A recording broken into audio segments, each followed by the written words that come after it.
Hi friends, welcome to or welcome back to the channel Jane Reads, and today I have another recommendations video for you that goes with my Christian fiction bingo for 2026. As you can see, I still have not put book covers on here yet. I will eventually get to that. Okay, so I have recommendations for the first prompt for July. I do 2 prompts every month, so this one is going to be the first prompt, which is set in Scotland or the United Kingdom. So this prompt came from Katie at Paperbacks and Ponytails. Her birthday is in the month of July. That's why I gave her July. So her channel will be linked below. Be sure to go over, check out her channel, and wish her a happy birthday in the month of July. It's at the beginning of the month. I don't remember the exact date, but yes. Okay, and the reason she chose Scotland is because she dreams of visiting Scotland. It is like one of her dream locations.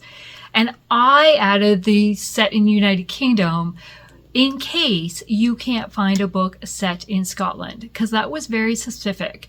And even I was like, I don't have that many books.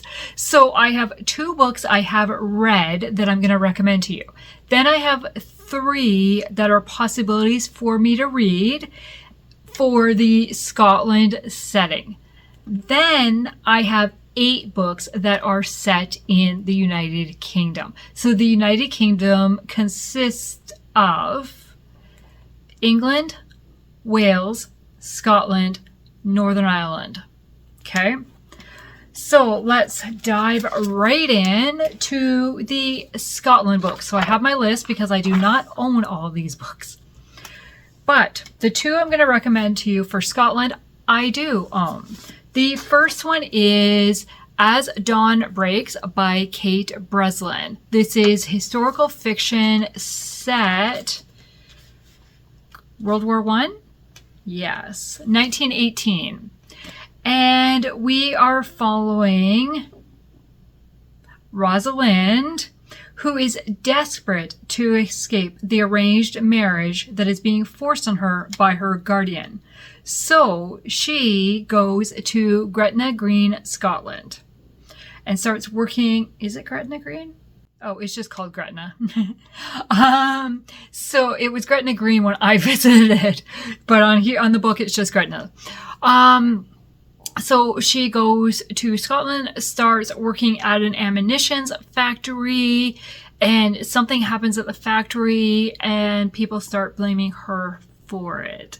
And there is a bit of romance in this story. I just absolutely loved it. I was so hooked with the story. And I really liked the setting because I had been to Gretna. So when they talked about the blacksmith performing weddings, I totally was familiar with that because I went to that blacksmith shop where the marriages happened. So yeah, As Dawn Breaks by Kate Breslin. And so that's World War I. Then I have a World War II story for you, and that is Midnight on the Scottish Shore by Sarah Sundin. And this one we are following Celia, who is from the Netherlands and travels to the shores of Scotland as a spy for the Nazis. But is she really spying for the Nazis? Or is somebody else? Is she undercover spying for the Nazis and she has another motive? She is found by a Scottish man and he's not really sure what to think. He works for the British intelligence. And so we're following kind of that their interaction, and can they trust each other? Are they who they say they are? Like, what is the truth and what is not? So this was not my favorite Sarah Sundin book, but the setting transported, like the descriptions of the setting transported me right there. So it's another one I do recommend. So those are the only 2 I have to recommend that I have read that I know are set in Scotland. Now, possibilities for me to read. I have to mention one of Katie's favorite books, and that is Some Like It Scot by Pepper Basham. This is a contemporary romance. I know very little about it, so I'm going to look it up on Goodreads to give you the description. An American travel writer who has never found a place to belong and a recluse Scot with a surprising secret find a shocking connection when she enters a Highlands manor house that has been turned into a 3-week-long Edwardian experience. So Katie has traveled her entire life. So the main character name is Katie, and this is recommended by Katie from Paperbacks and Ponytails. That's perfect, right? As the daughter of an army chaplain, changing homes or even countries was commonplace. So when her wild childhood storytelling turned into a career as a travel writer, she thought she found her perfect match. But as she's nearly 30 with no real place to settle down, she's starting to wonder where home actually is. Her own family hadn't felt like home since her sister's death left them all limping through life. So Katie from Paperbacks and Ponytails gave this 5 stars and said, "I never knew I could connect with a character so much. Katie and I, well, another Katie, are kindred spirits." So I just really like that. So yeah, that is one that is a possibility, and maybe if you're looking for a contemporary romance. Okay, one that I do own that is a very high possibility for me is Death at Thornburn Hall by Julianna Deering. This is book number 6. Yes. I'm like, is it 5 or 6? It is book number 6 of the Drew Farthing Mysteries series. It is a historical fiction set in the 1930s. And this is the last book of the series that I have to read. And throughout the series, we are following Drew, Madeline, and Nick. And so, like, it would be nice to be able to complete a series. That is why it's high on my list. So, Drew lives in England and ends up getting involved in different mysteries where he needs to solve murders. Kind of think like Hercule, wow, I cannot say that guy's name. Think of Poirot or Miss Marple, like kind of on that line where they're not like an actual PI and not an actual detective, but they get involved in it. So that is kind of Drew and his friends. And in this one, it says, Drew arrives in idyllic Scotland for the 1935 British Open at Muirfield, hoping for a relaxing holiday. But death meets him once again when Lord Rainsbury, their host at Thornburn Hall, is killed in a suspicious riding accident, only days after confiding in Drew his fears that his business partner was embezzling. So yeah, so this one is high on my list because it would complete a series and it is one off my own shelves. And then the last book is another one that I haven't read, obviously, but has been highly recommended. It is another historical fiction, and that is The Rose and the Thistle by Laura Frantz. Now, I have not read any of her books either. Would be a new to me author. And it says, in 1715, Lady Blythe Headley's father is declared an enemy of the British Crown because of his Jobite sympathies, forcing her to flee her home in northern England. Secreted to the tower of Wedderburn Castle in Scotland, Lady Blythe awaits who will ultimately be crowned king.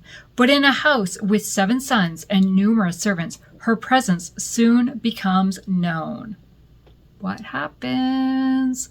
So this one, let me see. I thought Katie had read this one too, but I don't see her here. Oh, yes. Yes, she has. So Katie also gave this one 5 stars. A Scottish romance in the Highlands? Yes, please. I like that. And Amanda from Book Lover Amanda also gave it 5 stars. So yeah, that's another very high possibility. Okay, so that is all my Scotland set books. Now let's go to set in the United Kingdom.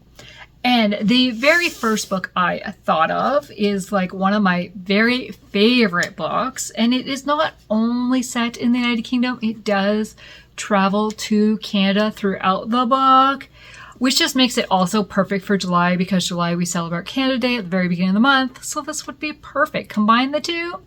And that is No Ocean Too Wide by Carrie Turansky.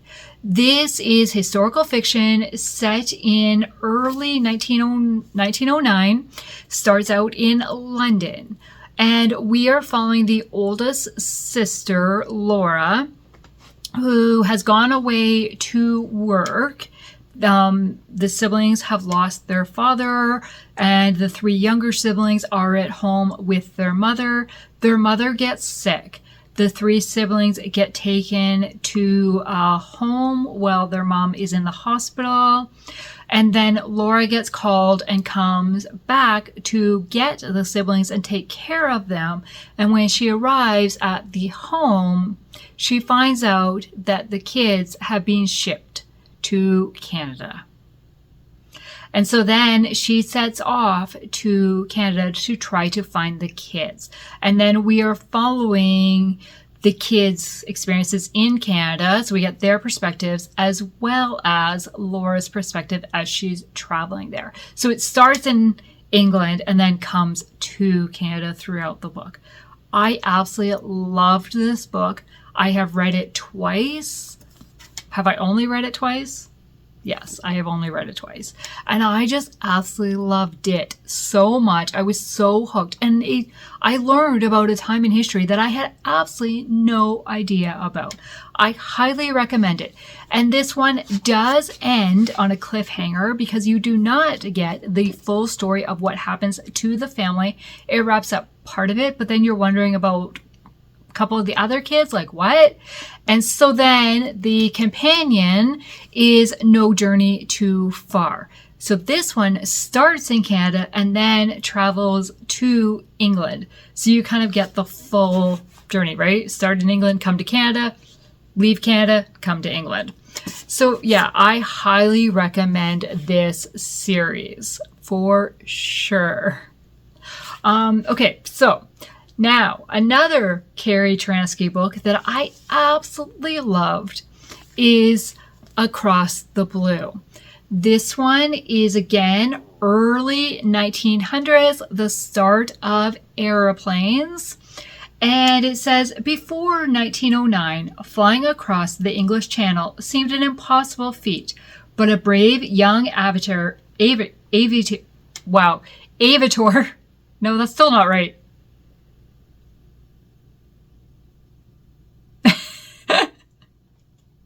A brave young aviator.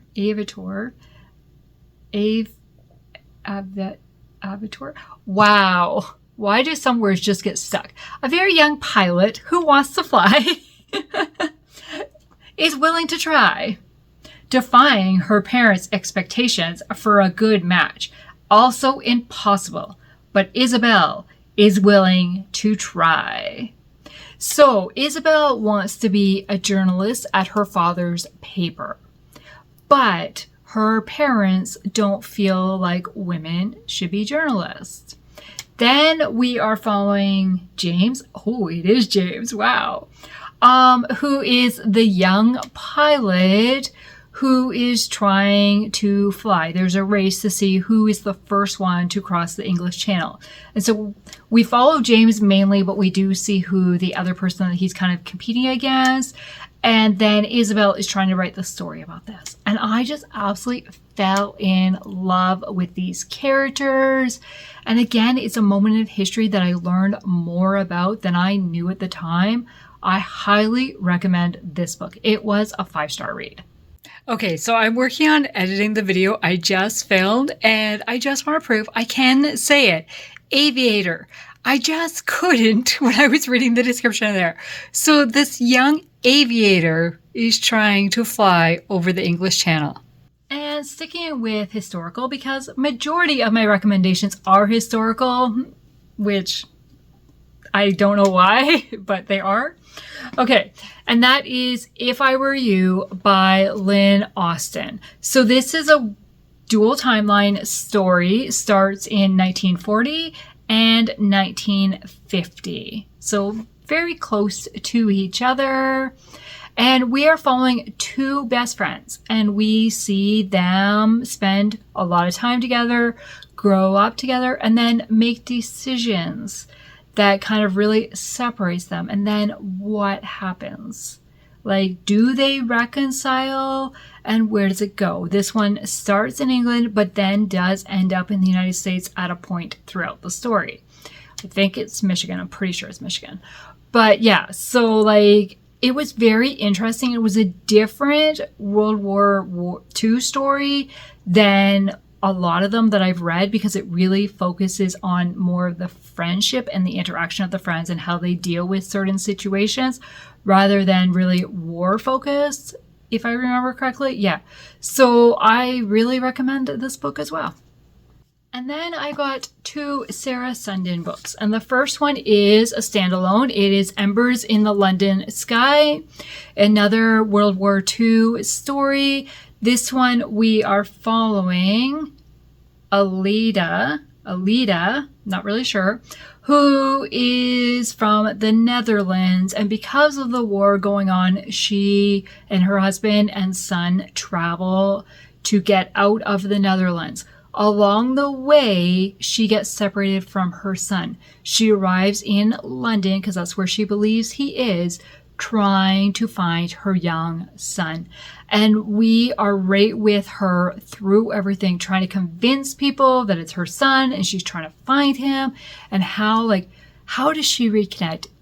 Does she reconnect with, and who's going to help her along the way?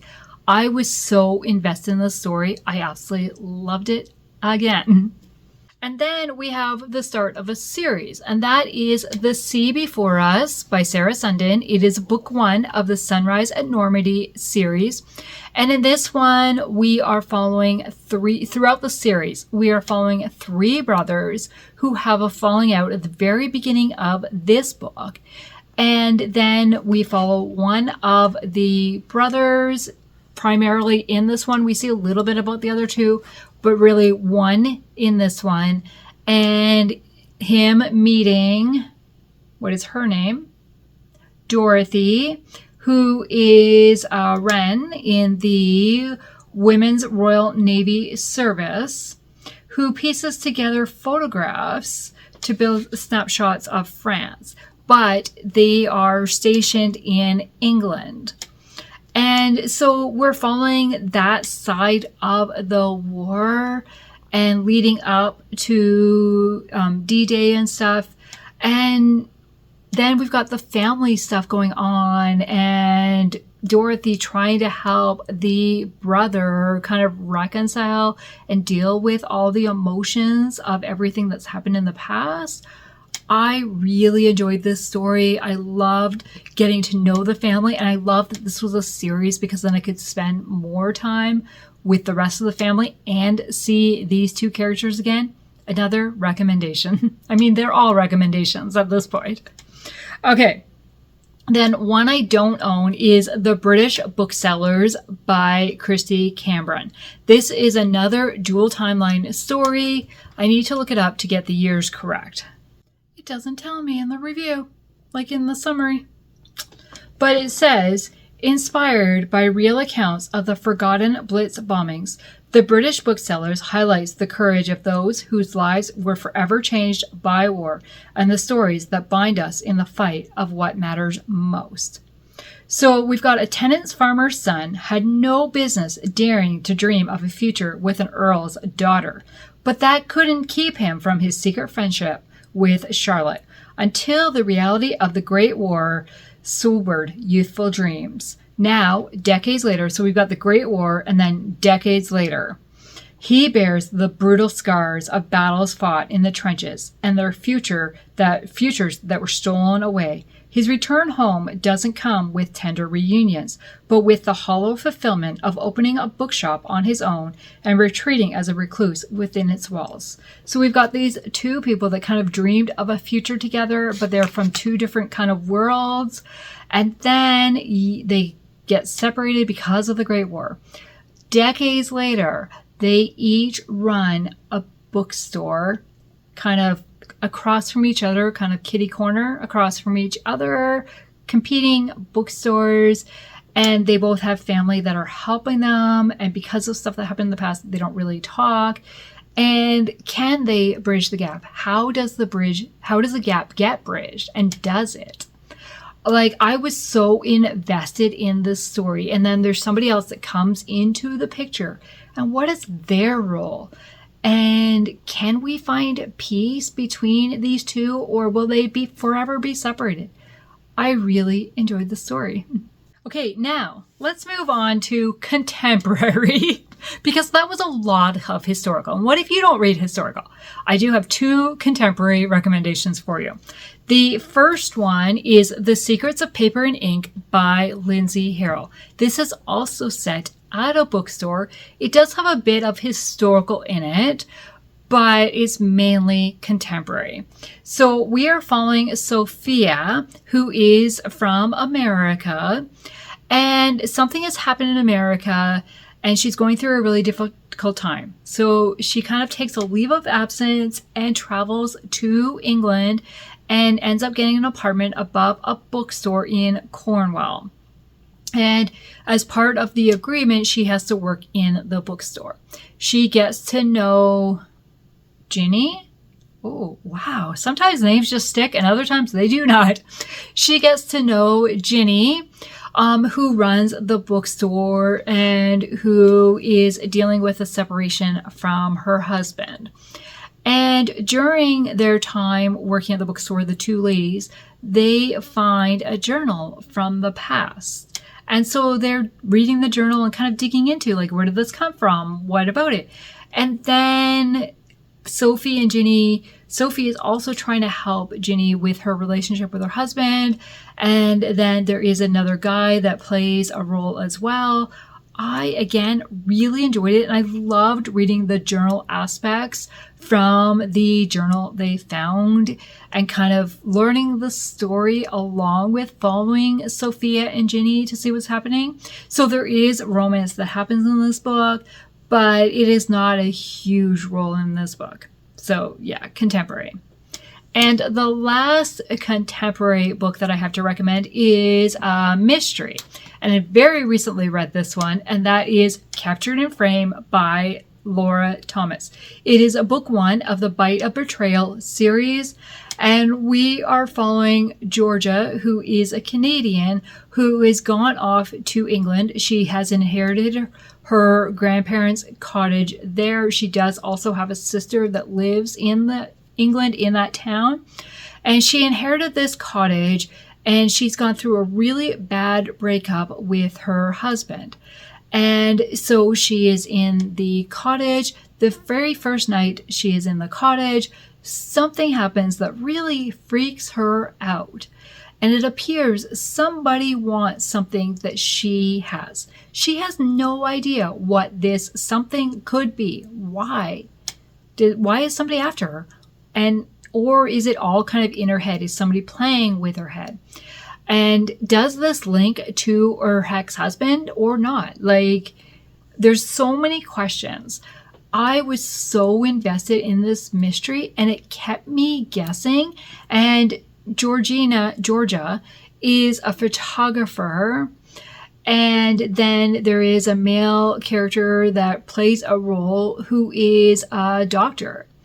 And so I really like that there's a whole mystery aspect going on with the story, and 2 characters along with the sister Hannah trying to figure out stuff and only calling the police when they really when there's an emergency happening.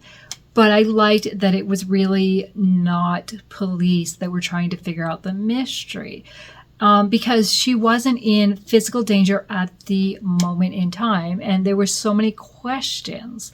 What I also liked about this book is we've got the 3 sisters, Georgia, Hannah, and Sophia, who are very close to each other and talk quite a bit. And there were hints dropped throughout the story that the next book would be about one of the other sisters, and the next book would be about one of the other sisters. So all 3 sisters would get their own book. But there are hints kind of given that maybe things aren't quite as as they seem about those sisters. They might be dealing with more than what it appears to to Georgia at that moment in time.